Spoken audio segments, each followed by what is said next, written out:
그 격동의 세월을 거친 한 정치인의 인생 비하인드. 한판 승부 연장전. 한판 열전. 네, 여러분 안녕하십니까. 대한민국을 대표하는 정치인들의 인생 이야기를 날카롭게 그러나 따뜻하게 짚어보는 한판 열전의 박재홍입니다. 네, 이상민입니다. 오늘 게스트 정말 청취율 조사 기간 아니겠습니까? 정말 걸맞는 분입니다. 네네. 필승 카드를 모셨습니까? 그렇습니다. 예, 네. 재미와 감동이 있는.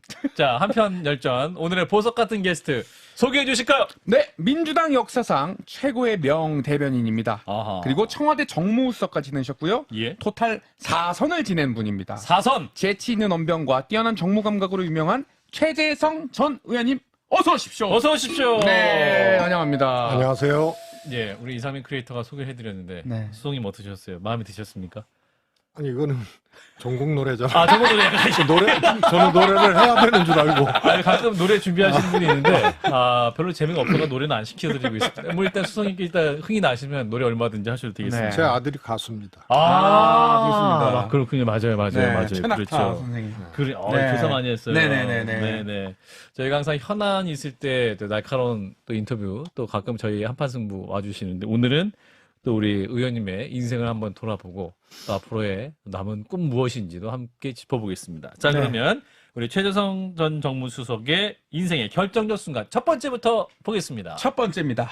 13초의 승부사.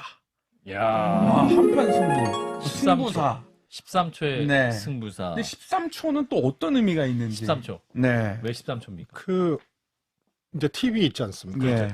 TV는 대변인이 브리핑하면 어. 아무리 길게 해도 네. 딱 13초 이상 안 주거든요. 클립이 그거밖에 없죠, 사실은. 네. 1분 3초 리포트에서. 그러니까 보통 11초, 12초에 끝내야 네. 되는 거죠. 예. 그 13초 안에 하여튼 함축적이면서도 사실 국민들께 그게 드리는 당의 이제 입장 아니에요. 네. 그러니까 함축적이면서도 국민들께 전달이 잘 될 수 있도록 그 다음에 그 한 방으로 끝나는 것이 아니고 가능한 한 이제 회자되거나 또 다른 언론에 이제 이 언론에서 이렇게 기사화될 수 있는 아하. 이런 것을 연구해서 13초 안에 해야 되니까 그래서 제가 대변인 때 좀 오래 했어요. 대변인. 그렇죠, 오래 그때 하셨죠. 이제 그냥 맨살 그대로 그 브리핑을 모아갖고 책을 한번 냈었죠. 이렇게 두꺼워요. 13초. 그랬는데 네. 저도 몰랐어. 나중에 책 나오고 보니까 네. 뭐 됐구나. 최재성 브리핑하고 13초의 승부사 해놓고 예. 예. 상이라고 돼 있더라고. 하는 못 냈습니다. 상인데도 이렇게 두꺼워. 위인전기처럼. 회고록같이. 아니 그 논평을 이제 브리핑한 걸 묶어놨는데 양이 많으니까. 2010년도에 나왔네요. 야. 2010년도에 나오는데, 야, 516페이지. 야, 하가 안 나온 게 아쉽네요. 그러니까요. 하 기다리고 있겠습니다. 하 출판할 때 또 저희가 보겠습니다. 있습니다. 자, 우리 이제 수석님의 저희가 또 모시면 항상 어린 시절부터 네. 돌아보는데, 우리 최재성 전 수석님 경기도 가평에서 태어나셨고, 일단 뭐 그 당시에 누구나 넉넉한 병은 없었으니까. 네. 자, 일단 사진을 준비했는데요. 한번 사진 한번 보고. 자, 우리 수석님 저 사진입니다. 저게 뭐 지금 계산장군 같이 뭐 이렇게 뭡니까? 하고 있고. 몇 살 때예요, 저게? 저 유치원 졸업. 유치원. 예. 저기는 저기는 이제 가평은 아니고 예. 그때 이제 성남에서 살 때거든요. 성남에서 예. 살 때. 그래도 저 당시에는 유치원 가는 게 그 흔한 일은 아니잖아요. 성남에서 저거 하나였습니다. 그런데 유치원 수석 입학, 수석 졸업. 정원이 100명이 안 돼. 그러니까 그만큼 보내기 이제 어려웠을 때죠. 그런데 제가 갔다는 거 아닙니까? 그러네요. 예전에 밝히시기로는 예. 나 때는 유치원 다니기가 쉽지 않았다. 유치원에 가는 아이들이 부러워서 몰래 유치원까지 들어가서 맞고 나와 때를 쓰기도 했다. 원장 수녀님을 만나 대포 깎아서 다녔다. 이거 그 당시에 협상력을 예. 발휘하셔가지고. 네. 아니 어머니가 이제 어. 맨날 이제 아이들 부러워가지고 유치원까지 따라 들어갔다가 네. 예. 그러면 또 다니던 친구들은 이제 못 오게 할 거 아니에요. 그러니까 맨날 이제 맞고 이러고 오니까 예. 어머니가 그에 배추 장사 하셔가지고 겨울 배추 장사 하셔가지고 그러셨구나. 그래서 가게 됐는데 제가 이제 원장 수녀님을 만났죠. 네. 원장 수녀님도 저를 알고 아. 거의 매일 따라가니까. 그래도 그 유치원 시절에 그 원장님과 소통하기 쉽지 않은데 그러니까요. 그때 어릴 때부터 남다르셨네. 그러니까 원장 수녀님이 예. 나와보셨어요. 이렇게 좀 어. 그 원 친구들이 이제 뭐 좀 때리고 너 집에 가, 너 집에 가. 나와보시고. 너 등록 학생이 아니야. 그러니까 알죠. 매일 오니까. 아, 되게 한 번이면 그냥 다시는 안 오는데 예. 우리 수성님은 계속 가셨구나. 그러니까요. 그렇습니다. 이야, 대단합니다. 그래요. 이렇게 하면서 이제 어린 시절 잘 보내셨고 네. 이제 그랬던 아이가 대학 때 학생 운동을 합니다. 그리고 학교를 오래 다녀야 10년 만에 겨우 졸업을 하셨던데, 그러니까 운동을 하셨던 거죠? 그러니까 아, 학생 예, 운동. 제가 제적 3번. 제적이요? 세 번. 예. 와. 제적 3번. 예. 뭐 뭐 수배당에서 한 번. 네. 투옥도 몇 차례. 예, 2번 투옥되고. 와. 그래갖고 아마 제적 3번이 한국 신기록은 아니고 저하고 타이 기록이 누가 있어요. 아, 제적 3번이. 네. 그 누군지는 잘 모르시고. 제가 까먹었어요. 아, 민주당 안에 있어요. 민주당 안에 있어요. 제야 원로신데. 아, 원로신데. 타이 기록이 있군요. 협회가 있나 봅니다. 제적협회가. 예. 네네네. 자, 의원님의 또 대학 시절 사진을 저희가 준비했습니다. 한번 네. 볼까요? 아, 저 사진. 야, 저 사진 와. 보세요. 또 의원님 안 보는 척 하시는데 보세요. 저기 저기 살아 있습니다. 살아있고, 예. 모래에 띠 안 매도 되는데 맨 것 같아. 그냥 이렇게 사진 찍기 위해서. 저 언제적입니까? 총학생 시절? 예, 총학생회장 되고요. 저때가 이제 88년도인데, 네. 그, 보통은 이제 학생운동이 통일투쟁, 그렇죠. 통일 또 반독재 투쟁, NL, 막 이런 걸 PD. 했는데, 예. 저는 뭐 그것도 하면서, 학내 문제, 그러니까 학원 민주화죠. 예. 뭐 이런 건 좀 뭐 또 네. 학교 비리 같은 거 안 된다. 막 아. 이래가지고, 학생들이 이제 엄청나게 호응을 해가지고, 예. 밖으로는 이제 반독재 투쟁, 뭐 통일운동 이렇게 이렇게 하고 안에서는 이제 학생들 이해와 요구에 맞는 걸 해야 된다 그래가지고 민생을 챙기셨구나.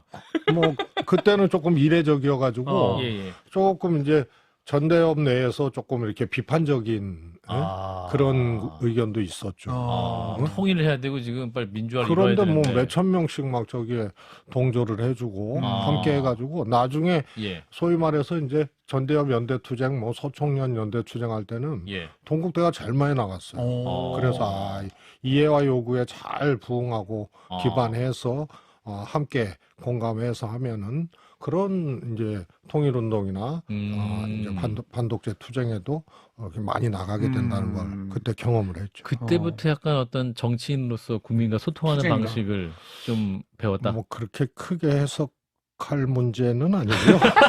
어떤 그런, 그런 의미는 있었어요. 몰아가려고 했더니 안 몰아가시네. 예. 네. 그러시고 예. 대학을 졸업하시고서는 포장마차, 포장마차. 김장 배추 장사, 막노동, 오징어 장사 등 오징어를 별별 좀- 일을 다 하셨네요. 갑자기 오징어. 네네네. 그 예. 사진이 있다고 합니다. 예, 사진 또 오늘 사진자료 많네. 야, 미소가 아주 귀엽습니다. 예. 네. 자, 저 사진 언제 적입니까? 의원님? 이게 이제 30이 안 됐을 때, 아, 20대 후반 때. 20대 후반 때 얼굴이 네, 지금도 그 얼굴이신데. 27, 8? 오. 저기 네. 뭐 하시는 거지? 바닥에 제가 뭐가 이제 있는 거죠? 막노동을 두 가지를 했었어요. 아, 예. 막노동. 이제 기술자는 아니니까, 예. 미장, 이제 이 현장에는 일본 용어가 많아요. 미장이 알아요. 예. 미장이. 근데 미장 데모대를 했었어요. 그래갖고 이제 조수 같은 겁니까? 그렇습니다. 보조. 이제 옛날에는 끌채에다가 세멘트하고 어. 뭐 모래하고 넣어서 채로 걸러가지고 네. 곰빵이라 그러거든요. 질통에 딱 지고 예. 이게 가는 그런 일 했고 요거는 이제 목수 데모도 처음 했다가 이거 안 맞더라고. 안 맞다는 건 쿠사리만 듣고 많이 혼나고 쿠사리만 듣고 합판 몇 개 예. 끼워 먹고 근데 힘으로 예. 하는 거는 이제 미장 보조 같은 경우는 뭐 날르는 거니까 네. 벽돌만 나르면 되니까. 아니요 그 채 걸러가지고, 채 걸러가지고. 시멘트하고 모래. 모래하고 섞은 거. 지금은 자동으로 다 하는데 그때는 다 이렇게 채로 그럼 저 걸러가지고. 사진은 이제 작업장에 처음 가서 해맑던 모습이군요. 혼나기 전 사진이군요. 그러니까. 그 작업반장한테 혼나기 전에 예. 자 시작합시다. 기념 촬영 딱 찍고 그다음부터 이제 참교육. 그래서 뭐 예. 젊은 친구가 와서 하니까 예. 처음에는 뭐 기특했던지 분위기 좋았죠. 근데 이제 분위기 좋아. 좋아하는데. 쟤한테 보조 역할 맡기는 건 안 되겠다 해가지고 그래서 아주 승진. 어려웠고요. 예. 그랬구나. 그래서 여기가 제일 짧았어요. 보통은 한 달에서 아하. 길게는 한 석 달 네. 사이 이렇게 여러 직업 체험을 했거든요. 이야. 아, 정치를 해야겠구나 했는데 예. 보통 옛날에는 이제 정치 국회의원 가는 길이 이제 보좌관을 통해서 하든지 그렇죠. 그다음에 이제 당 예. 아니면은 이제 인재영입. 전문 직업군 뭐 변호사 뭐 이렇게 했는데 저는 뭐 그런 케이스보다는 예. 좀 일단은 삶을 체험을 해야겠다. 그래서 한 20가지 가까운 직업 체험을 한 달에서 한 3개월 정도 했던. 그러셨어. 그래서 지역구에서 예를 들어서 현장 노동자들 있잖아요. 만나시면. 이분들 만나서 이제 비 오는 날, 네. 뭐 이렇게 옛날 이제 남양주 지역구 때 예. 마석창 같은 데서 이렇게 막걸리 한 잔 마시면은 예. 제가 그 현장 용어 일본말을 다 알거든. 나도 미장 데모도 했었고 해봐서 말이야. 아니까. 오늘은 그러니까. 비가 왔으니까 네. 대맛지가 났네요. 그럼 아이고 의원님 어떻게 하냐고. 이 사람은 찐이다. 막 이러면서 이제 막 난리가 났군요 현장에서. 오징어도요. 네. 오징어 마른 오징어 오징어 장사. 있잖아요. 예, 마른 오징어 예. 장사. 오징어. 이것도 곰팡이가 슬거든요. 네. 그럴 수 있죠. 예, 오징어. 근데 소주로 딱 닦아가지고 예. 거꾸로 딱 세워놓으면 예. 새거 같아. 진짜 더 맛있어. 거꾸로.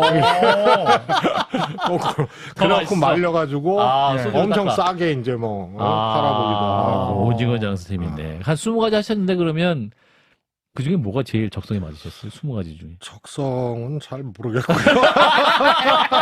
혼났으니까. 혼났으니까. 예. 또 포장마차 해가지고 그때 이제 조금 뭐라 그럴까요? 요리, 음식 요리. 이런데 이제 더 이렇게 좀 관심을 갖게 되고. 그렇구나. 그래갖고 지금도 제가 이제 산 속에 집 짓고 살고 있잖아요. 맞아요. 지금도 이제 집에 손님들 오거나 요리 혹은 이제 해주세요? 평소에도 와이프한테 다 이렇게 해드려요. 차려서 주고 요리해주고 그리고 사람들이 그래요. 사모님 좋겠다고. 최수성님이 다 요리해주고. 근데 자주 오는 사람은 알지. 제가 요리할 때 와이프는 못 받고 막 정원에서 무거운 거 날르고. 그렇군요. 반전이네요. 예, 그또 청취자 중에 수성님 그 제일 좋은 반응을 얻었던 안주는 뭐였냐? 요리는 뭐였냐? 예. 저는 예전에 뭐 명사들의 요리 그런 거 가끔 했었잖아요. 예, 맞아요. 뭐 해서 프로그램에. 뭐 김치찌개 하는 분 있고 계란 말이 하신 분도 있었어요. 계란말이 예. 뭐 이런 거 하는데 저는 그거는 뭐 요리는 요리지만 그거 그걸 반찬이고. 굳이 요리라고 하면서 부끄럽다 그 정도 수준은. 그 뭐 전파까지 이 소모를 해야 되나? 전파 낭비다. 현직 대통령을 근데 저는 겨냥하신 것 이렇게 같은데. 예, 일단 말씀해 황교익 보세요. 선생 있잖아요. 황교익 선생님. 황교익 선생하고 네. 몇 년 전에 생맥주 한 잔 했는데 저보고 요리 좋아하냐 그래서 좋아한다고 그랬더니 어떻게 하냐 요리. 그래서 최재성의 요리는 레시피가 없습니다. 그랬더니 이러더라고. 그래서 저는 그냥 뭘 해야겠다 그러면 뭐 넣어야겠다 어떻게 배워야겠다 이게 상이 그려져요. 그러니까 어디 가서 처음 먹어보고 이거 괜찮다 하면은 소스 이런 게 부족해도 대충 이렇게 상을 그리면서 감이 있다. 황교익 선생이 그걸 하는 거예요. 바로 상상과 그거다. 창의력과 융합과 뭐 이러면서 이게 상이 그려지면은 그거는 진짜 셰프 기질이 있다고. 그러니까 막 뭐 티스푼 2스푼 반, 자 그리고 한 잔 계량해가지고. 계량 이런 거 아니다. 예. 그래서 쓴소리를 좀 해주셔야 되는데 전혀 안 해주셔서 대통령님 그 계란말이 김치찌개를 좀 많이 가볍게 보시는데. 아니 이거는 최 수석께서 정말 내 계란말이 우습게 보시는데 그 용산 와가지고 어떤 분은 그 계란 내가 2개 풀어가지고 라면 끓여주니까 아주 맛있댔어요. 그걸 아셔야 돼. 나 참 맞다. 전 정부 사람이지? 내 이럴 줄 알았어. 전 정부는 이래서 문제야. 예, 그렇구나. 예, 우리 수성님이 또 요리를 잘하신다. 야, 한번 가서 뵙고 싶네. 먹어보고 싶네. 그렇습니다. 자, 그렇게 이제 서민들의 삶, 직업 체험하시고 정치계에 입문을 하시게 됩니다. 2004년 열린우리당 때 이제 정치 입문을 하시는데 영입제는 누가 하신 거예요? 아니면 의원님 영입이 아니고요. 영입이 아니고. 저는 이제 이 동국대학교 학생회장을 그렇죠. 했죠. 예전에는 이제 학생회장은 많이 배출이 됐기 때문에 네. 임종석, 우상호, 뭐 그분들이 이제 송영길, 오영식 이쯤 이제 전대협 의장급 때야 이제 영입이라는 말이 이제 성립될 수 있었고 저는 그냥 남양주에서 시민운동하고 뭐 생명운동하고 이러면서 바닥에서 경선을 통해서 온 거기 때문에 사실 이제 탄도리도 두 가지가 있습니다. 탄도리. 그때 이제 탄놀이. 영입돼서 이렇게 딱 된 분들하고 예. 그래도 바닥에서부터 이렇게 읽어서 그러니까 경쟁을 통해서 온 꽃길을 사람하고 걸은 정치인과 다르다. 조금 다르죠. 바닥에서부터 쭉 올라오신. 예. 그래서 이게 생명력이 기셔고 사선. 바닥에서 여기 뭐 막노동부터 쭉 이것도 바닥이거든요. 아, 쭉 올라와서 정치도 바닥에서부터 해서요. 네. 그래갖고 이 뭐 지나간 얘기지만요. 예. 네. 그때 남양주만 해도 민주당이 굉장히 이 안 좋은. 열세 지역이었어요. 맞아요. 그래갖고 중앙당의 국장 누구라도 오겠다 그러면 비켜줄 판인데 아하. 여기 올 사람이 없어. 그때 험지다. 이화영 의원이 그때 아하. 여기 온다는 썰이 있었어. 그때 이화영 의원도 이제 저랑 입사 동기죠. 17대 때 같이 왔는데 예. 그때 이상수 전 장관 보좌관이었거든요. 어, 여기 아. 온다는 노동부 말이 장관. 있어갖고 온다 그랬으면 비켜줘야 돼요. 그 정도로 험지였는데 예. 다행히 이제 안 오고 음. 경선을 통해서 이제 공천을 받게 된 거죠. 그렇군요. 그렇게 해서 이제 바닥부터 정치를 시작하셔서 대변인 너무 잘하셨어요. 네. 그러면서 이제 당 대변인 4번이나 하시고. 근데 대변인 하실 때마다 당 이름이 달라. 네, 간판이 다 다릅니다. 네. 열린우리당, 대통합민주신당, 예. 통합민주당, 민주당. 야. 네. 뭐가 어떻게 달라지는 겁니까 이게? 그만큼 브랜딩이. 이제 격동의 정말 시기. 격동기였다는 거죠. 아. 제가 열린우리당은 여당이었잖아요. 예. 입문을 했는데 열린우리당이 정세균 대표를 마지막 대표로 해서 소위 말해서 발전적 해체 과정을 거치고 예. 그리고 먼저 탈당한 사람, 그다음에 예전에 열린우리당 생길 때 민주당, 구민주당이라 그러죠. 예. 박상천 대표가 있고. 예. 이래갖고 막 긴 과정을 거쳐서 대통합민주신당 이렇게 간 거예요. 그다음에 이제 통합민주당으로 총선을 치르고 예. 그다음에 다시 민주당이 된 거죠. 그래서 그랬군요. 요 기간 한 2년 정도 기간을 원내 대변인과 당 대변인, 야당 대변인과 여당 대변인 이것을 이제 다 했죠. 예. 그렇군요. 대변인 하면 또 여당 쪽에서는 그 박기태 대변인이 생각나는데 그렇죠. 그 민주당 쪽에서는 우리 최재성 대변인이 뭐 필적하는. 박지원 전 대변인도 있었고. 갑자기 또 겸손해지셨습니다. 예. 저는 진짜 이 대변인 할 때요. 예. 네. 오늘 발령 났는데 네. 그 다음날 첫 업무가 노무현 대통령 탈당이었어. 그래요? 네, 청와대 들어오래요. 메시지의 무게가. 그래갖고 메시지의 대표 무게가- 최고위원하고 대변인 딱 들어갔는데 예. 정말 이게 노 대통령 탈당이 첫 대변인 업무. 메시지. 그래서 그때 하신 말씀 다 맞아떨어졌죠. 저쪽에서 대통령이 되고 뭐 권력을 뺏게 되면 어떻게 되고 했는데 다 맞아떨어졌는데 예. 노무현 대통령이 솔직하시고 예. 예. 조금 어떨 때는 막 직설적이시고 맞아요. 그러잖아요. 예. 그 말씀을 다 할 수가 없잖아. 아. 그래갖고 그땐 보안 유지하느라고 아하. 최고위원들이 그때 당이 막 어려웠고 대통령 막 이 뒷발질도 많이 했어요. 당에서 예. 노무현 대통령. 어. 그러니까 막 이게 혹시 밖으로 나갈까봐 보안. 최고위원들 핸드폰 저한테 좀 맡겨주세요. 녹시 못하게. 아니 이제 나가자마자 전화할까 이거 막 봐. 전화하니까 그래서 그 다음 날 봐. 드리겠습니다. 그게 첫 업무였었죠. 그러셨구나. 그 대변인직 마치실 때 고별 고별 브리핑. 브리핑 하실 때 네. 네. 강부자 씨에게 개인적으로 죄송하다. 이런 말씀도 하셨고 예. 역대 대변인 중 가장 큰 얼굴로 국민들을 놀라게 한 기억이 있다. 예. 이 얼굴에 대한 얘기는 나중에 이제 또 말씀하세요. 국회의원은 머리가 커야 된다. 아하. 내 머리는 123층에서도 다 보인다. 이거 왜 이런 발언을 하신 겁니까? 아직 제가 지난번 선거 전에 예. 유튜브 하나를 해서 네. 이제 홍보를 했죠. 그래서 일타 강사 원조가 접니다. 그때 일타 강사 최재성 해가지고 아하. 국회의원이 되려면 아하. 이제 후보도 이런 자격이 있어야 돼. 뭐 이러면서 예. 나라 생각해야지, 정책 생각해야지, 지역 생각해야지, 국민 생각해야지, 정무적 판단도 해야지. 그러니까 머리가 커야 돼. 뭐 이러니 롯데타워 123층에서도 보일 보여야 정도가 된다. 돼야 돼. 그래서 최재성이야. 뭐 그런. 그러셨구나. 야, 그래도 그 13초의 승부를 잘 마치시는데. 네. 근데 국회에서 그 쌍둥이설이 있었다라는 분이 있어요. 그 사진도 준비했는데 제가 네. 한번 보면서 그러니까 좀 비슷해. 뭐 가르마 모양과 각도도 완벽하게 비슷하고. 데칼코마니 같아요. 야, 그 넥타이 색깔만 다르네요. 네. 네. 옆에 계신 분은 누구죠? 옆에 계신 분은 이광재 국회 사무총장, 현 사무총장님. 사무총장이신데. 네네네. 그러니까 이제 그 우광재 좌의정 할 때 그렇습니다. 그 이광재. 네. 예, 이광재 사무총장도 쌍둥이 서로 알고 계십니까? 알고 계시죠. 누가 더 기분 나빠하세요? 그러면 우리 수석님이 사실 뭐 서로 기분 좋아하죠. 그래 그래요? 사이가 좋으시구나. 네. 두 분이. 뭐 저는 그냥 기분 좋고. 네. 근데 이광재 전 강원도지사죠. 예. 네. 이광재 사무총장은 사실은 저 때문에 득을 좀 봤죠. 어떤 득을 보셨어요? 제가 대변인 할 때 주로 그때 태백, 영월 이쪽이 지역구였거든요. 그렇죠. 네. 예. 그러면은 그쪽에 이제 뭐 지역을 선거 챙기러. 있으면 지연 유세 가거나 뭐 행사 있으면 예. 가잖아요. 제가. 예. 그러면은 이광재 지사한테 전화 오고 그런다는 거예요. 좀 전에 텔레비에서 봤는데 언제 또 지역구 와서 정말 부지런하다. 득이 되는 거예요. 중앙정치 챙기랴, 지역구 챙기랴. 홍길동도 정말, 아니고. 정말 아니 그래서 대단하다. 그때는 강원도 식당 가면은요 예. 사람들이 벌떡벌떡 일어났어요. 지사 시절에 지사님 오셨냐고. 지사는 강릉에 있는데 나는 원주에서 이광재가 또 나타난 거죠. 득은 이광재 의원님이 득이 됐죠. 그렇군요. 야, 그 정말 닮으셨어요. 아니, 닮으셨어요.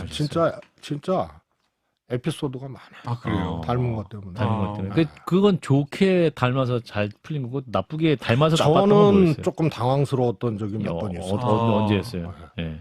이제 초선 때 초선 때. 남양주가 지역구였잖아요. 예. 그래갖고 이제 당선되고 이제 열심히 또 인사 다니고 예, 남양주에. 정말 열심히 했죠. 그래서 예. 4년 내내 그렇게 열심히 했는데 처음에는 이제 최재성을 모르니까 찍긴 찍었는데 예, 주민들이.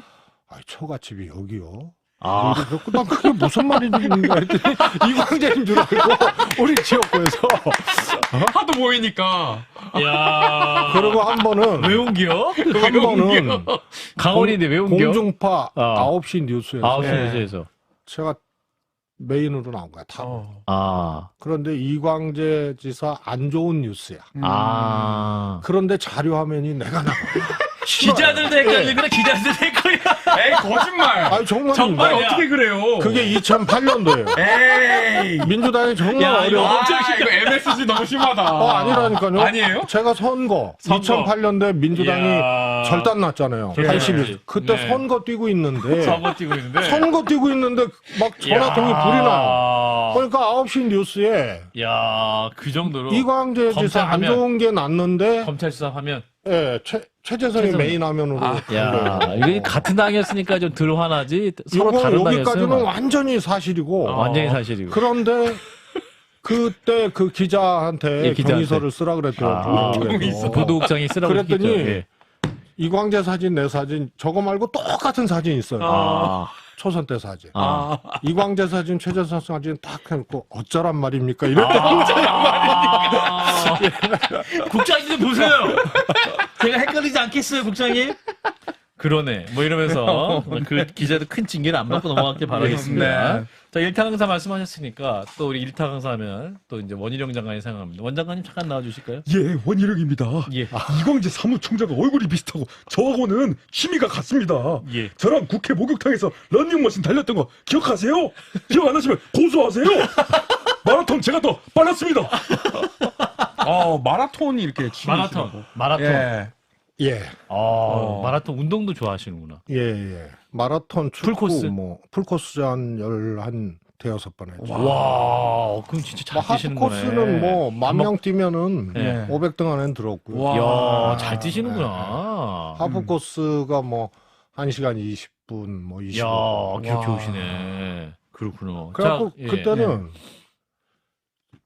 원희룡 장관은 16대 때 국회 오시고 예. 저는 17대 때 아니에요. 아, 그러니까 저는 원희룡 의원을 알았고 알고. 예. 원 의원은 잘 몰랐고 예. 근데 국회 딱 갔는데 러닝머신이 트레드밀이 몇 대 있거든. 예.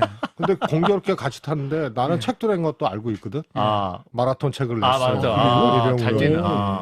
그래갖고 기록도 알고 있어. 4시간 20분이야. 경쟁심. 나하고 1시간 차이나. 그래갖고 옆에서 뛰면 괜히 경쟁심 생겨요. 아니 저는 이제 여유가 있죠. 원장관 정도야 뭐. 근데 원희룡 의원이 처음에 의식 안 하다가 의식하는 것 같더라고. 그것도 그래갖고 올렸지 승부요. 10으로. 네. 10으로 올렸는데 본인도 올리더라고. 12로 올렸지. 전력 질주. 네. 팡팡팡팡팡팡. 뭐 가시더라고 바쁜지. 바쁘서 야. 요거는 나중에 원희룡 장관 네네, 보시면 검증해야 됩니다. 검증해. 요 화면 그대로 아. 박제하도록 하겠습니다. 내가 이겼다 이거 아니겠습니까? 내가 이겼다. 네네. 네. 자, 이렇게 해서 우리 또 최재성 수석의 또 이 대변인 시절 예. 얘기까지 들어봤는데, 자, 두 번째 결정적 순간으로 넘어가 보겠습니다. 두 번째 순간입니다. 돌아갈 배를 불태웠다. 야, 돌아갈 배를 불태웠다. 네. 의원님의 정치 인생 중에 빼놓을 수 없는 순간이 있습니다. 예. 20대 총선 전. 그때가 이제 문재인 전 대통령이 당대표였고, 예. 수석님은 사무총장이었는데, 예. 안철수, 아하. 김한길, 박지원 당시 의원이 연쇄 탈당을 해가지고, 국민의당 만들어 주시죠. 그렇습니다. 당이 굉장히 혼란스러웠던 때입니다. 그랬군요. 그때 혹시 기억나십니까? 아 그럼요. 예. 정말 잊을 수가 없죠. 한순간 한순간. 한순간 네. 한순간. 이제 각인이 된 그런 각인. 시기. 많이 아프기도 했고 힘들기도 했고. 예. 뭐 문 대표님이 오죽했겠어요. 그렇겠죠. 예. 그 흔들어대고 그때는요 면전에서 물러나시죠. 면전에서. 면전에서. 예. 야, 이게 막 방송 나와서 떠드는 것도 아니고 그냥 면전에서. 면전에서요. 야. 그러니까 뭐 말도 못했어요. 그리고 결국은 탈당을 했는데 예. 예전에는 탈당할 때 쭉 몰고 한 번에 하잖아요. 그렇죠. 한 명씩. 한 명, 두 명씩 하는 거. 오늘은 그러니까 박재영, 완전히 내일은 짐 이상민. 빼는 거죠. 피말리죠. 네. 거기다 저기 이제 건너가 고문님까지, 아. 원로들까지. 음. 그러니까 그래서 제가 사무총장 딱 되자마자 예. 문재인 대통령, 당시 문재인 대표 때 대표께. 그랬죠. 구정치하고 봉합하지 않겠다는 약속해주면 사무총장 하겠다. 그랬더니 약속을 하셨어. 그러면 두 가지를 준비하자. 이제 당이 엄청 흔들리고 네. 탈당까지 나올 수도 있는데 네. 구정치하고 절대 봉합하지 말고 준비를 하자. 음. 그래서 인재 영입을 준비를 했고 6개월 동안 준비를 했어요. 아. 그리고 그때 국회에서 온라인 입당법이 계류되고 있었어. 아. 예. 근데 통과 가능성은 있는데 통과돼도 온라인 시스템이 없으면 입당을 못 받을 거 아니에요. 그렇죠. 예, 예. 그래서 돈을 버리는 한이 있어도 입당 시스템을 지금 만듭시다. 아하. 그래갖고 비공개로 입당 시스템을 만들고. 발표해서 만들었는데 예. 안철수 대표가 탈당한 이 전날 이게 세팅이 딱 됐어. 테스팅이 끝났어. 예. 입당 시스템. 네. 물론 그 안에 법은 통과됐고. 예. 참고로 국민의힘은 그 당시에 네. 2년 후엔가 온라인 시스템을 갖췄어. 새누리당이었죠. 예, 당시에. 예. 그래서 12월 그때 안철수 대표가 탈당했던 데가 12월 2일인가 3일인가 그랬는데 날짜도 기억하시네. 예. 하루 전날 이 테스팅이 끝나가지고 그 다음 날부터 막 이 분노의 입당들이 막 이어져가지고 하루에 2만 명씩 들어오고 이게 사실은 당 지지율이 다시 회복되고 그리고 인재도 탈당 한 명 하면 인재 영입 한 명씩. 바로. 네, 바로. 나가? 오케이. 이상민 자리에 누구? 그렇지. 나가는 박주민, 얘기입니다. 아닙니다. 나가지 마세요. 박주민, 네. 표창원, 그때구나. 김병기, 이철이 뭐 이런 분들. 그 한 명 나가면 우리 문재인 입당 영입 인재. 딱. 1호 표창원. 그 그러면서 시절이었구나. 지지율이 회복되면서 아. 저는 이제 이 정말 이거 결기 있게 우리가 결기 있게 하자. 결단하고 국민들께 우리는 기득권 내려놓고 헌신하는 정당에 이런 모습을 보이려면 불출마해야 됩니다. 해서 제가 불출마를 했죠. 그래도 이게 좀 사무총장이면 예. 공천에도 영향 미칠 수 있고 본인이 기득권 유지할 수 있을 수도 있는데 불출마 선언하면 좀 약간 후회하지 않으셨어요? 그렇진 않았고요. 그때 상황이 정말 정말로 힘들고 어려운 상황인데 예. 뭐 뒷얘기지만 하여튼 문 대표님 좀 가까운 의원들 하고 야 불출마할 사람 여기 해야 된다. 그래서 내가 먼저 할 테니까 예. 그 다음에 막 경론들을 벌이다가 예. 며칠 후에 그러면 다시 만나자 했는데 한 명도 안 나왔어. 처음 다 안 하기로 한 거군요. 이게 아니 불출마 그냥 모임이 안 선언하면 됐어. 같이 그거 논의 안 같이 따라할 것 같은데 깃발 딱 들고 뒤에 뭐 동지들이 없는 거야. 그러셨던 거죠 결국에. 그만큼 쉽지가 않죠. 하긴 그렇죠. 그래서 위기 극복을 하기 위해서 예. 헌신하는 건 좋은데 그러니까. 출마를 해야 될 사람들이 출마를 하지 말라고 강요할 수도 없는 거고. 그렇죠. 개인의 선택일 수도 그래서 있으니까. 또 사무총장이었으니까 아. 저는 불출마로 아. 그렇게 우리의 의지와 헌신 결기. 이런 것을 보여주겠다. 보여줄 필요가 있었죠. 문재인 전 대통령께서 당시 뭐라고 하셨어요? 당연히 말리셨죠. 말리셨는데. 네, 그리고 정말 아프고 그렇게 하면 안 된다. 대표님 너무 아프고 어. 너무 마음 빚이 될 것 같다. 아, 마음에 빚이 될 것 같다. 그리고 있어줘야지. 내 옆에 최 의원 있어줘야지. 같은 사람이. 그렇죠. 예. 어. 아니 뭐 문재인 대통령은 뭐 내 옆에 있어줘 이런 말씀 안 하시는 분이고 예. 우리 정치를 위해서 뭐 당을 위해서 있어줘야지. 아하. 그래서 굉장히 말리셨죠. 그래도 네. 이제 그게 당을 위한 길이다 생각하시고 예. 이제 불출마 선언을 하셨는데 자 지금 와서 문 대통령님 어떠세요? 당시 최재성 전 수석의 결단이 옳았다고 보십니까? 그때 솔직히 경황이 없었습니다. 최고위원회의만 하면 뭐 나가라, 뭐 언제 나갈 거냐 이렇게 샤오는데 어디 갑니까? 하하하. 그래도 좋았어요. 그래서 집권하지 않았습니까? 하하하. 일당됐죠. 알겠습니다. 자 네. 그렇게 해서 이제 문재인 대표가 사퇴를 하고 네. 김종인 비대위원장이 민주당에 와요. 네. 사실은 김종인 비대위원장이 이제 박근혜 전 대통령의 멘토였고 또 네. 이제 박 전 대통령을 도왔던 분이기도 했는데 민주당으로 간 것 자체가 굉장히 큰 파격이었어요, 사실은. 네. 그때 수석님도 그 영입 과정에 함께 하셨던 거죠, 그럼? 그렇습니다. 예. 그리고 마지막에 이제 투톱이냐 그 당시 이제 김부겸 이 전 총리죠. 그 당시 김종인 김부겸 투톱 체제냐 아니냐 뭐라고 설왕설래가 있었는데 예. 김종인 대표가 원래 또 밀당과 또 딜의 달인한. 아. 그러니까 나 안 한다고 먼저 언론 플레이를 딱 해버리고. 아. 그래서 새벽에 이제 김종인 대표 댁으로 문 대표님하고 저하고 두 분이 갔었어요. 새벽에? 댁으로. 아, 몇 시에? 6시? 7시? 6시쯤. 6시쯤. 그럼 네. 그때는 초인종을 누릅니까? 아니 미리 이제 당연히 연락드리고 간다. 새벽쯤 누구를 간다. 그 전날 누구를 보내서 아하. 한다고. 그냥 오라고 했으면은 마음이 이제 하고 싶은데 딜하는 거지. 그래갖고 가서 그냥 원톱 두말 없이 원톱. 원톱이다. 그렇죠. 아하, 그랬군요. 지금 돌아보시면 당시에도 김종인 비대위 체제가 결과적으로 성공했다고 봐야 되지 그렇습니다. 않을까요? 예. 총선은요 우리나라 정치 지형이 그렇고 네. 절대적인 요건이 있어요. 중도층이 어디로 가느냐로 선거 이기냐 지느냐가 가장 핵심 포인트다. 그래서 양으로 볼 것이 아니고 예. 질로 보게 되면 중도층의 질이라는 것은 아하. 어마어마한 영향을 가진 그런 질이죠. 아하. 그래서 중도 확장이 과제예요. 뭐 내년 총선도 마찬가지입니다. 그래서 김종인 비대위원장이라는 인물 자체가 예. 그런데 굉장히 기여를 했고요. 반면에 또 이제 두 번째로 상대적이거든요. 예. 상대 당이 있잖아요. 예. 거기가 중도 확장을 더 잘하면 네. 지는 거예요. 그런데 내년도 그때 마찬가지군요. 진박간별하고 아하. 김무성 대표가 옥새 옥새 들고 나르샤. 나르고 예. 영도다리에서 사진 찍고 막 예. 그거 보면서 국민들이 저기를 일당 만들어줘 이런 신뢰를 못한 거죠. 예, 그런 예. 점에서 성공적이었죠. 근데 이제 비대위 끝나고 난 다음에 김종인 비대위원장이 또 민주당과 잘 결별한 게 아니었어요. 네. 예, 나중에 이제 김종인 위원장이 문재인 만날 땐 녹음기 가져와야겠다 이렇게 말씀했다는 보도도 있고 저희 방송에 몇 차례 왔을 때 결국 문재인 전 대통령이 약속을 안 지켰다 이런 말씀 많이 하시던데. 근데요, 그 뭐 서로 간에 좀 겉만 보고는 모르지만은 예. 국민들께서 너무도 잘 아는 두 분 아니에요? 문재인 예. 대통령과 김종인 김종인 비대위원장. 문 대통령님이 거짓말한다라고 얘기해서 믿을 사람이 더 많겠어요? 아니면 그 거꾸로가 많겠어요? 그래서 문 대통령님은 일단 뭐 거짓말을 하시는 분도 아니고 예. 트릭이 없으신 분이죠.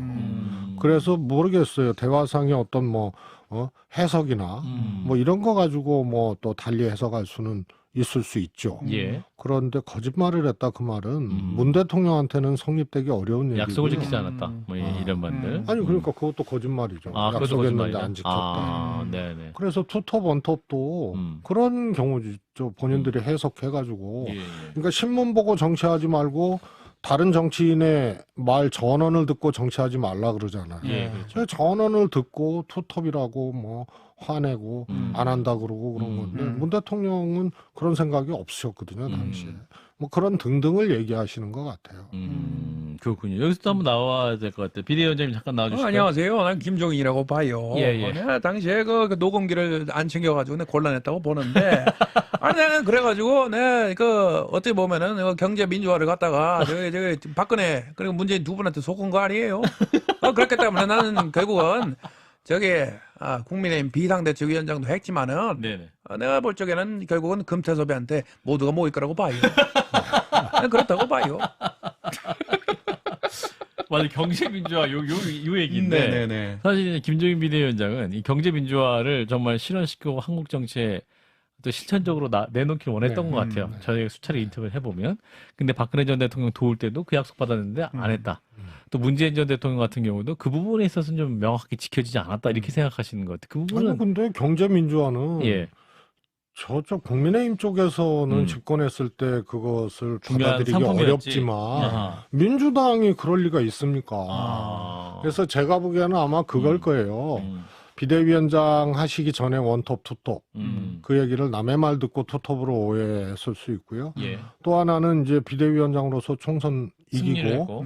이기고 그 다음에 당대표 생각이 있으셨지 않았나. 아. 근데 그거 뭐 비대위 끝나고 당대표 하십시오. 그런 얘기를 비대위 영입할 때 하고 뭐 그러진 그런 것은 않거든요. 그렇죠. 총선 당대표 전권 비대위원장인데 그 이후의 일을 뭐하러 얘기를 나눠요. 그래서 그 과정에서 좀 대표를 정식 대표를 하고 싶지 않았나 이런 생각이 들고요. 그 뒤로는 뭐가 이렇게 약속이 오갈 일이 없었죠. 반문재인, 비문재인을 했었고. 예. 그렇군요. 뭐 그렇게 해서 이제 오해가 있다면 네. 뭐 이 정도로 얘기를 하겠습니다. 자, 이렇게 해서 이제 최재성 전 수석께서는 정계 은퇴까지 또 선언을 하셨어요. 그렇습니다. 그게 정계 은퇴를 왜 은퇴하세요?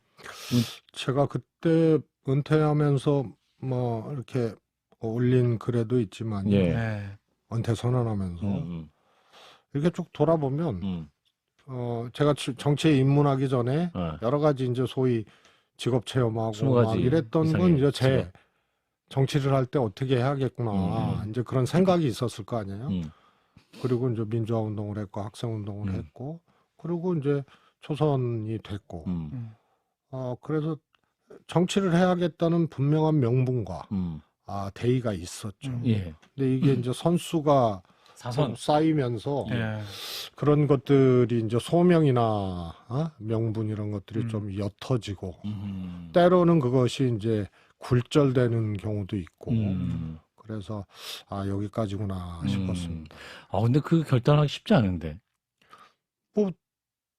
앞에 이제 불출마 2015년에 16년 총선 불출마한 거는 상황이 그것을 만든 그래도 거고. 결정하게 만들어줬고요. 예. 정치를 더 안 해야겠다라고 은퇴를 선언한 거는 오랫동안의 생각이죠. 그렇기 때문에 뭐 쉽지는 않았지만 그게 갑자기 상황에 의해서 은퇴냐 아니냐 이렇게 고민하고 뭐 이런 게 아니었기 때문에 예. 그렇게 막 힘들 정도로 어려운 그런 판단은 아니었던 것 같습니다.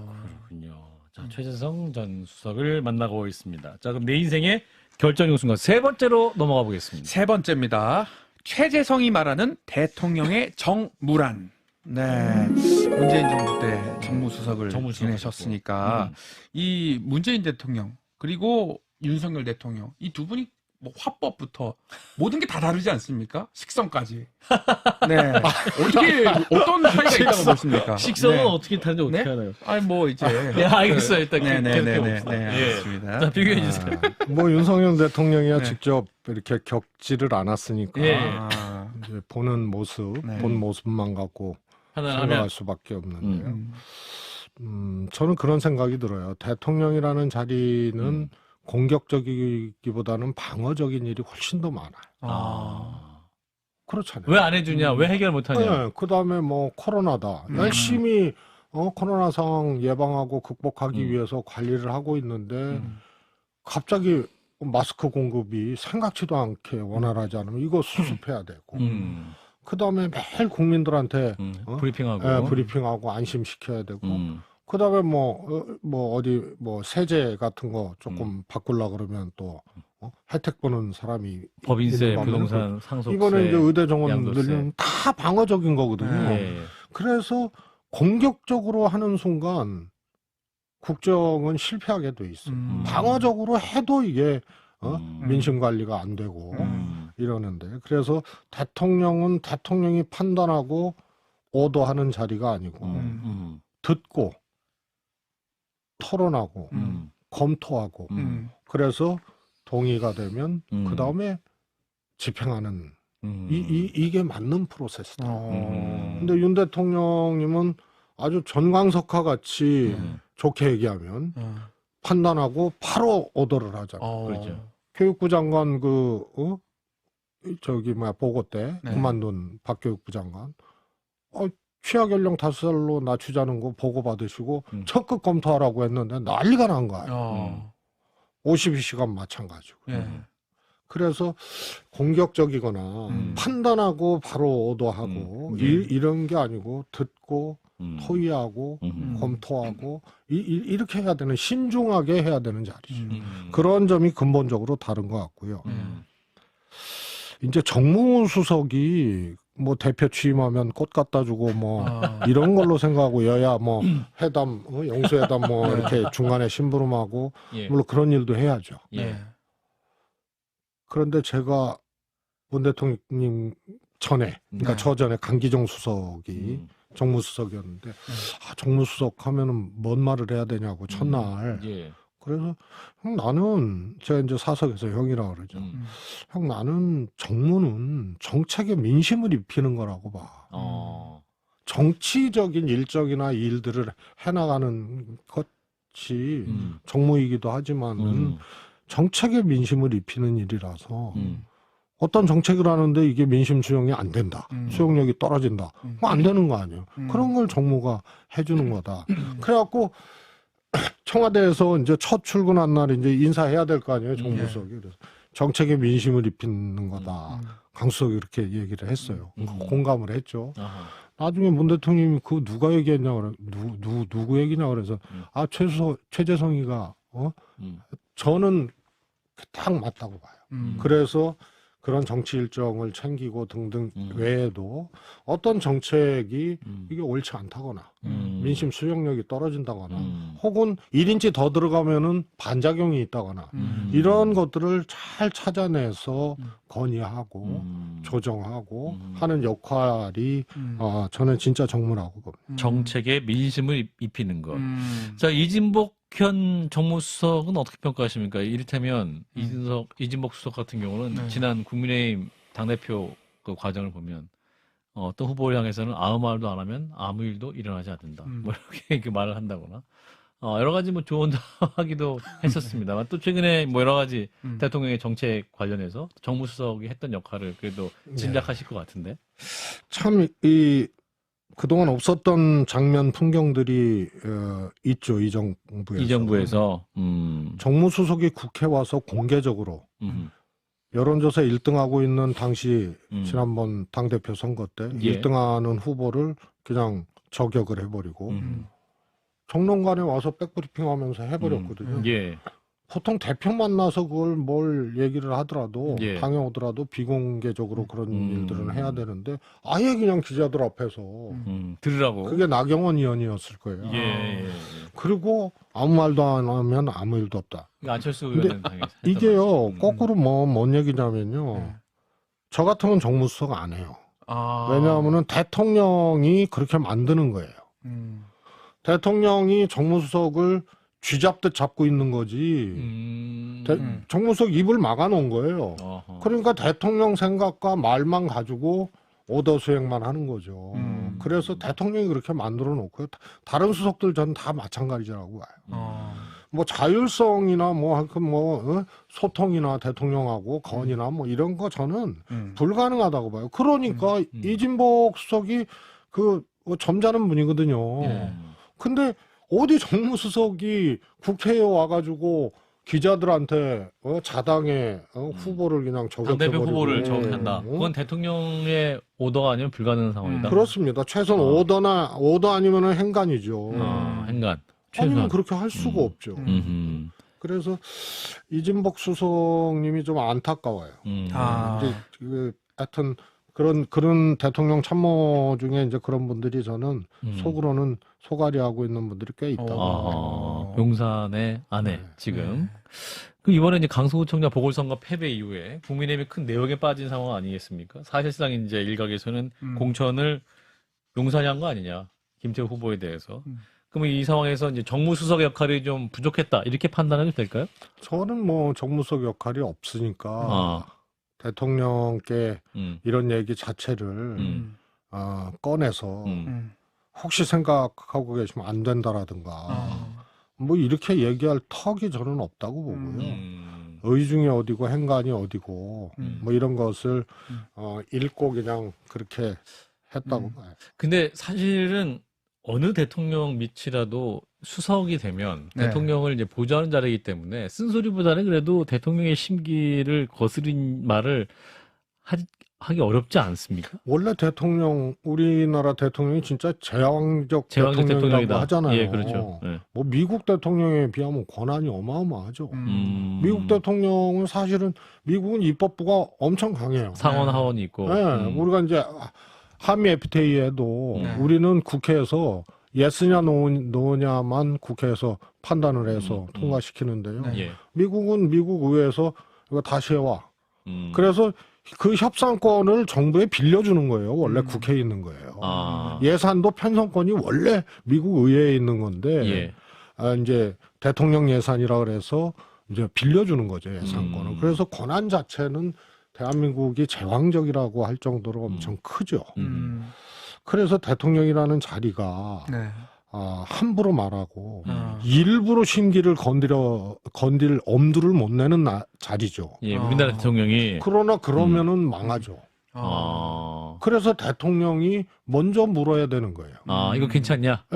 해도 되겠냐? 어떻게 생각하냐고. 그래서 문재인 대통령은 두세 개 의사소통 라인, 한 가지 현안을 갖고 두세 개 의사소통 라인을 왜냐하면 다 형편과 생각이 다를 수 있으니까 이렇게 쭉 해서 중요한 문제는 그렇게 판단을 하셔요. 그럼 먼저 물어보시죠.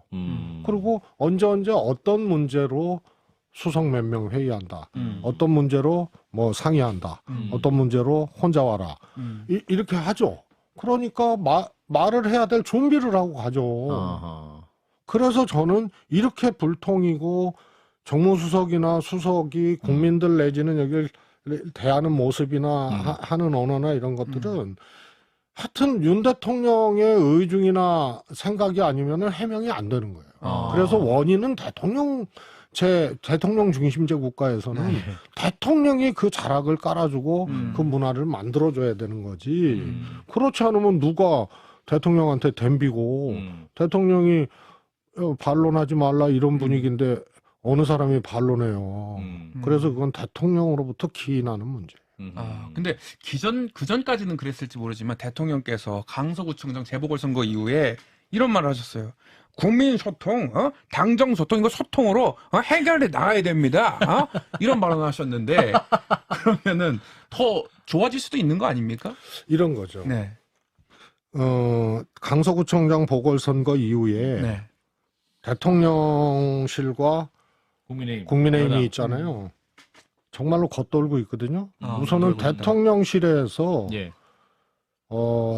사과 논평이 나와야 돼요. 사과 메시지. 이번 선거 결과에 대한. 2011년 서울시장 보궐선거 민주당이 졌잖아요. 문재인 대통령이 메시지를 냈어요. 국민들의 질책을 엄중히 받아들이겠다. 그리고 비서실장 유영민 비서실장이 오신 지 2달여밖에 안 됐으니까 거긴 바꿀 수가 없고 김상조 정책실장은 전세값 올렸다고 하여튼 난타당해갖고 보궐선거 전에 사퇴했고 그러니까 선임 수석이 그만둬야 돼요. 그러니까 제가 먼저 첫 벤이 없습니다. 이게 책임지는 모습이에요. 그러면서 정세균 총리 사표를 당일날 정무수석 사퇴와 같은 날 발표를 한다고. 정무수석 혼자 그만두는 걸로 이 선거 패배에 지금한 국민들의 마음을 이렇게 우리가 대신할 수가 있겠냐. 그래서 격에 안 맞지만 총리 사퇴를 같은 날 했다고요. 그게 책임지겠다고 그래도 국민들께 보여주는 또 그런 모습이거든요. 예. 근데 그게 없잖아요. 이번에. 근데 무슨 소통을 하고 앞으로 뭘 어떻게 해요. 그래서 이건 잘못된 거고요.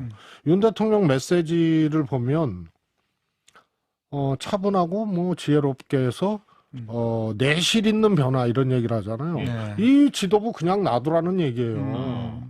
차분하고 신중하게, 차분하고 지혜롭게 내실 있는 대화, 내실 있는 변화. 네. 그래서 이건 그냥 놔두라는 얘기거든요. 그래서 이거는 쇄신이 아니고 업신과 저거죠.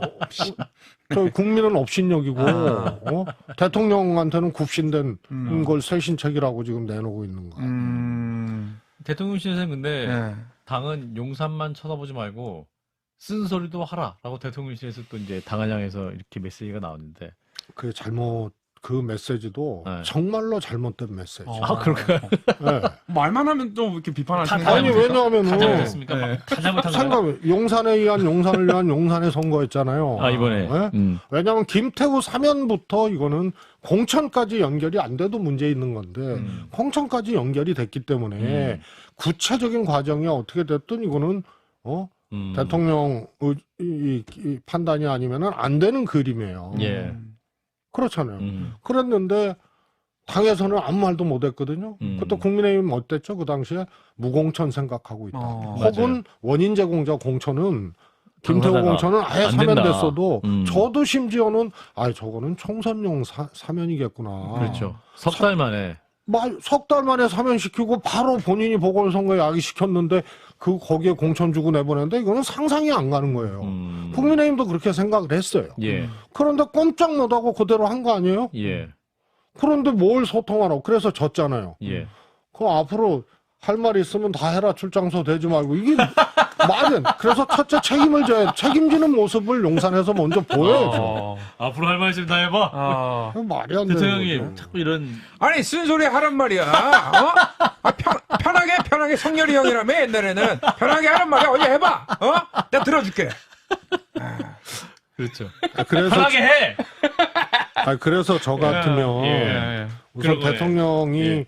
생각을 안 열어주시고 예. 문을 안 열어주시고 거의 뭐 일방적으로 막 한다는 거 아니에요. 심지어는 뭐 어느 장관은 정말 모욕적으로 막 네. 그래서 국회에서 따져 물었는데 시인도 부인도 안 하고 거의 뭐 욕설에 가까운 뭐 이런 말을 들었는데 사실이냐 했는데 시인도 부인도 안 하고 그 자리 떴다가 나중에 입장을 다시 내서 그런 일 없었다. 예. 이렇게 할 정도잖아요. 예. 그래서 저는 대통령께서 마음의 문을 열고 언로를 열고 소통의 문을 안 열고 야 마음껏 얘기해 이게 말이 됩니까? 그래서 저는 그거는 대통령제에서는 대통령이 그런 문화를 만들어주는 건데 그게 안 되니까 저 같으면 그만두겠다는 거예요. 이진복 수석 입장이었으면 어차피 제 말하고 대통령한테 반론이나 다른 얘기 했다가 알겠습니다. 잘릴 수도 있으니까 안 하겠다는 거예요. 예, 국민의힘과 대통령실 얘기 여기까지 하고요. 이제 민주당 얘기 잠깐 하고 마무리해야 될 것 같은데 지금 이제 속보로 뜬 거는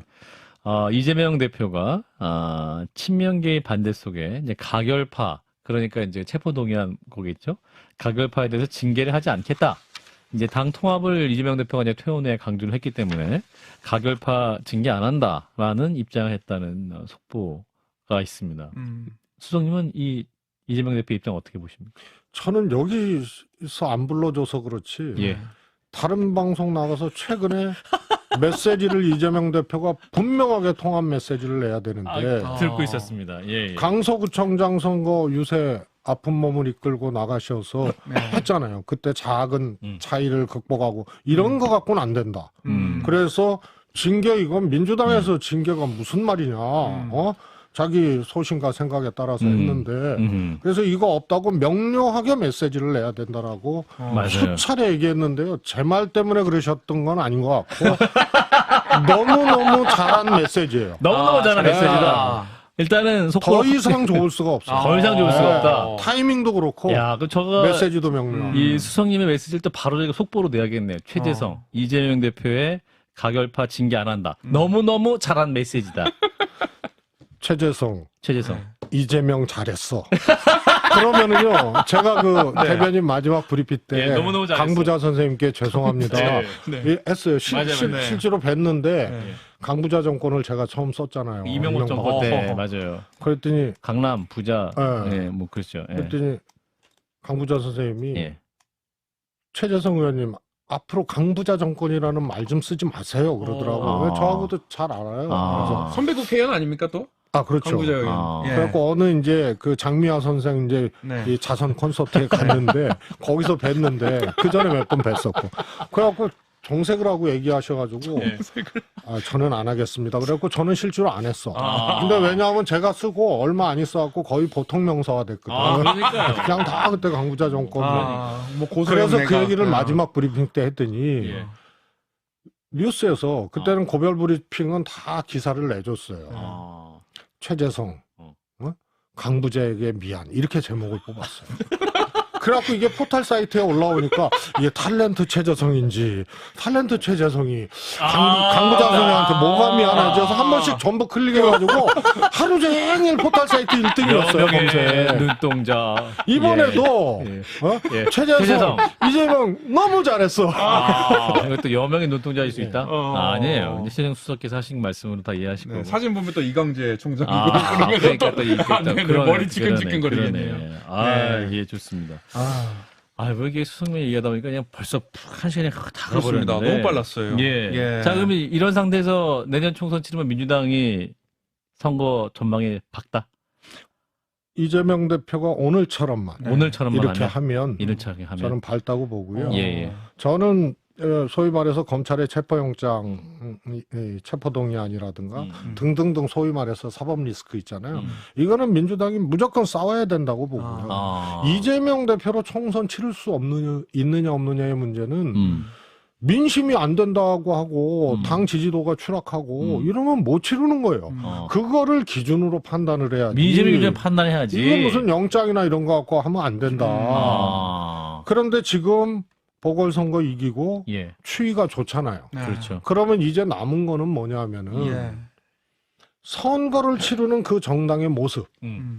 그러니까 뭐 공천 이상하게 하고 드제비하고 옥새 들고 날르고 그때 2016년도는요 새누리당이 180석 이상 한다 그랬어요. 근데 민주당이 1등 했잖아요. 예. 그리고 2012년은 민주당이 과반 이상 한다 그랬는데 우리가 졌어요. 박근혜 그때. 네. 예. 2012년도. 그게 민주당이 공천 과정에서 선거를 치르는 과정에서 완전히 시쳇말로 X판을 쳤어요. 그러니까 신뢰할 수 없구나. 그래서 여론조사 추이라든가 여러 추이를 뒤집어 엎어서 결과가 나온 게 2012년하고 16년 총선. 이제 민주당은 남은 게 그거예요. 통합. 예, 그거를 드제비하지 않고 어떻게 통합하고 그 다음에 대표 정책이 뭐고 지금 킬러 컨텐츠 대표 정책이 없거든요. 야당이 대표 정책을 내놓으면은 이깁니다. 그 전에 산무일반이 그거였어요. 무상보육, 무상급식, 무상의료는 아니었지만 의료보장성 확대 플러스 반값 등록. 그러니까 MB 정권에서 무상보육하면 돈이 얼마나 드는데 택도 없는 얘기하지 말라 그랬는데. 너무 이게 어머니들 뭐 민심이 좋으니까 이명박 대통령이 준비도 없이 어느 날 갑자기 확 받았어요. 그래서 그게 시작이 된 거예요. 선거는 민주당이 이기죠. 그래서 킬러 컨텐츠, 대표 정책 요 두 가지만 잘 하면은 저는 승산이 크다고. 수석님 방송 자주 모셔야겠네요. 그러니까요. 예. 네. 저희 방송 자주 나와주세요. 네. 예. 김성애 소장 자리가 위태합니다. 예, 아유. 자, 이제 한판 열장 나오는 손님들께 저희가 항상 요청드리는 저쪽 화면에 보시고 한판 승부 구독과 좋아요를 유권자장에서 외쳐주시면 되겠습니다. 네, 저쪽 보시고 자 한판 승부 유튜브 채널 구독과 좋아요 액션. 제가요. 네. 부탁드리겠습니다. 예. 제가 좀 깔아서 하겠습니다. 예, 알겠습니다. 예. 한판 승부 구독과 좋아요 눌러주세요. 아, 여태까지 해주신 분 중에 그러니까요. 가장 진지하게 해주셨어. 이덕화 이게 선생님이 묵직하게 들어가야. 부탁해요. 구독 부탁해요. 야, 수석이 자주 모십시다. 네. 예, 저희랑 잘 맞는 것 같아요. 네, 그 책, 대변인 그 브리핑이 하 나오면 바로 바로 모시겠습니다. 바로 네네. 기약이 없어요. 뽑으면 안 되는데. 자, 네. 한판자 마지막 공식 질문. 내 인생을 한 줄로 요약한다면? 겉바속촉. 겉바속촉. 대단하다, 대단하이. 어. 그러니까 뭐 정치가 그렇듯이 좀 건조하고 네. 딱딱하고 네. 그런 게 이제 외형적인 인생이었다면 예. 안에는 늘 촉촉했거나 촉촉함에 대한 아. 이 그리움이 있었죠. 아, 그렇군요. 그 다음에 이제 큰 곳 대처에서 놀고 있구나 했는데 네. 너무 짧다는 생각이 찰나처럼 아. 짧았다는 찰나처럼. 생각이 들고 아. 그 다음에 하늘에 닿을 것 같다는 기세도 있었지만 아하. 고목나무 끝에도 못 닿고 다 부질없었습니까? 그렇습니다. 그리고 대하에서 헤엄치고 있구나 했는데 예. 홀로 헤엄치고 있었고 아. 하늘에 닿을 수 있다고 생각한 것 자체가 이치에 안 닿았어요. 그래서 조금 더 겸손하고 조금 더 스스로 성찰하고 했어야 되는데 그렇지 못했던 과정들이 아쉽게 느껴지는 지금 시점에서. 아하. 좋습니다. 아, 겉바속촉. 대단하다. 대단하이. 네, 이제 또 정치 인생을 돌아보는 아주 깊은 성찰적인 메시지였습니다. 자, 이상민 크리에이터는 어떠셨어요? 최수성님. 진짜 재밌었습니다. 재밌었습니까? 네네네. 아하. 진짜 자주 모셨으면 좋겠고. 아. 이렇게 유머러스 하신 분인지 제가 그동안 개그 코드. 몰랐습니다. 개그 코드. 네네네. 야. 저 김성애 소장님의 예. 하여튼 건승을 기원합니다. 무슨 큰 뜻이 있는 건 아니죠? 아니 저런 분이 출마를 하셔야 돼요. 예, 그러니까요. 얼른 빨리 출마하시기를. 출마를 하셔야 이 프로그램이 더 알겠습니다. 사랑을 받을 수가 있습니다. 알겠습니다. 많은 의미가 있습니다. 그 자리에 누군가가 괜히 정무수석을 아무나 하는 게 아니군요. 이 판단이 네네네, 빠르세요. 판단이 빠르세요. 자, 판단일자 오늘 여기까지고요. 또 다음 주 화요일 저녁 7시 30분에 또 새로운 게스트와 만나겠습니다. 함께해 주신 여러분 고맙습니다. 고맙습니다.